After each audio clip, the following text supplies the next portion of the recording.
Hello, everybody. It's Wasteland Rebel here, and as you know, as you would hopefully know, I am a brony.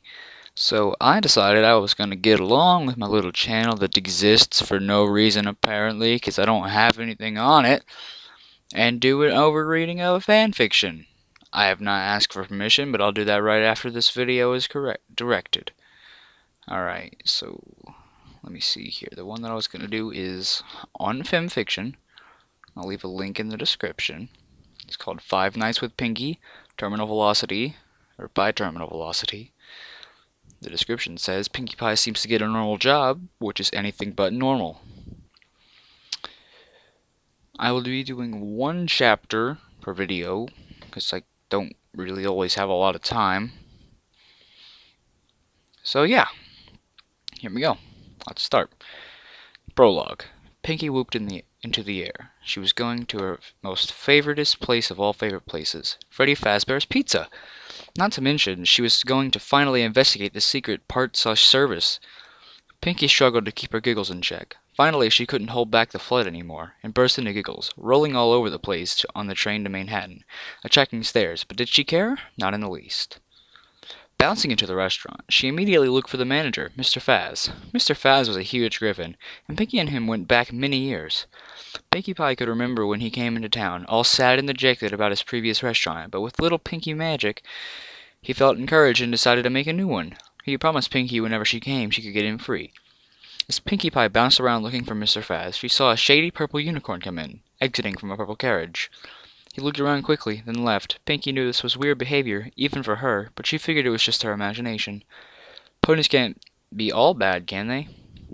Mr. Faz was in his office, going through some paperwork. He put a claw on the bridge of his nose. Why would they do that? It's not like he actually hurts ponies. He sighed and looked at the mountain of paperwork. And I still haven't found a night guard. What a mess. A pink fuzzy head poked up from behind the paperwork. What you doing? Mr. Faz yelped, grabbed an empty Freddy Fazbear head that was sitting nearby and jammed his head into it. Pinkie Pie laughed. Are we playing dress-up? I love dress-up! Except for that one time where Mr. Faz blinked. It was just Pinkie Pie. And then the cake exploded! And surprisingly enough, she was talking really fast. And then he got a wand. It was all like, in short, Pinkie Pie is just being Pinkie Pie. And that's how wrapping paper was made. She finished with a triumphant grin. I should tell you about the time when I played dress-up. It's a gym. Mr. Faz sighed and took off the Freddy head. Pinkie, it's just a precaution for me while I'm working the night shift. You understand. No, I don't. Also, I wanted to tell you that I'm going to check out the parts and service. Bye! She zoomed down the hallway. Pinkie, stop! She skid to a halt and looked back. Pinkie, you're not allowed there unless you work here. Pinkie's mane was beginning to be deflated. But that's the entire reason why I came here. She looked dejected. However, she perked up. Hey, you said you needed a night guard, right? Pinkie, that's not a good idea. And you're desperate for one, right? Well, yes, but... Then sign me up. Bye! And this time she reached the parts and service room. Mr. Faz stared after her, then quickly grabbed the tablet that was laying nearby. He didn't know how it worked, or why it worked. He just knew it had something to do with the fancy-smashy unicorn magic, and it could get the job done. He tapped parts/service, hoping they didn't activate during the day. He saw Pinkie opening the door, which made a creepy creak noise. He shuddered. Celestia, help her. Hello?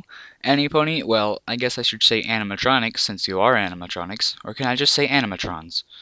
Or can I say magical robot dolls? Are you even dolls? I don't know. It's so exciting.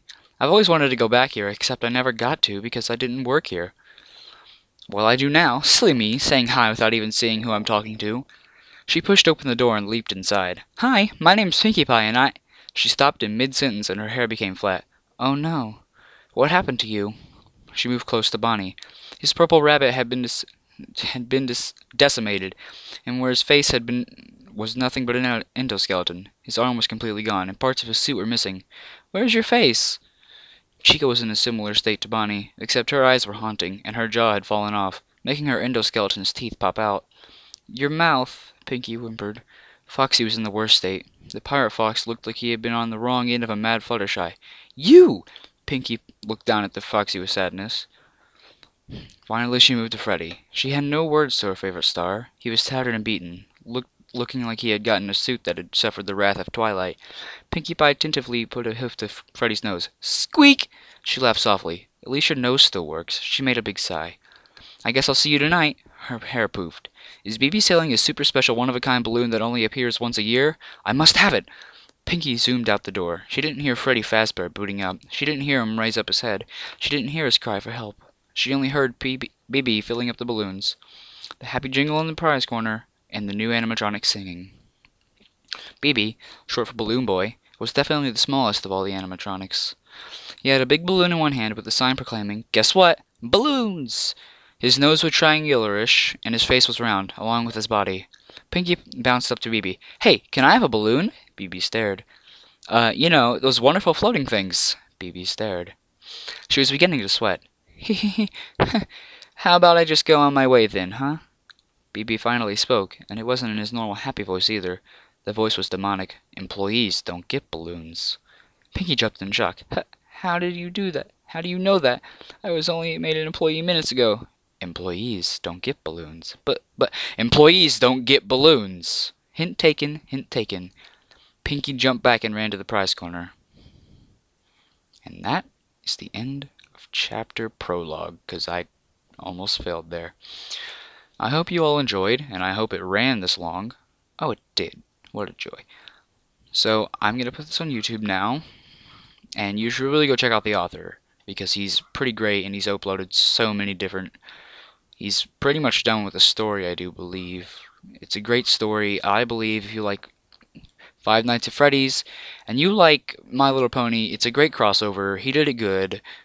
Like, he got help along the way, too, so he didn't just, like, take it straight out of his mind. He got assistance from his fans and me and everyone else. So, yeah, go read it. Alright. See you later.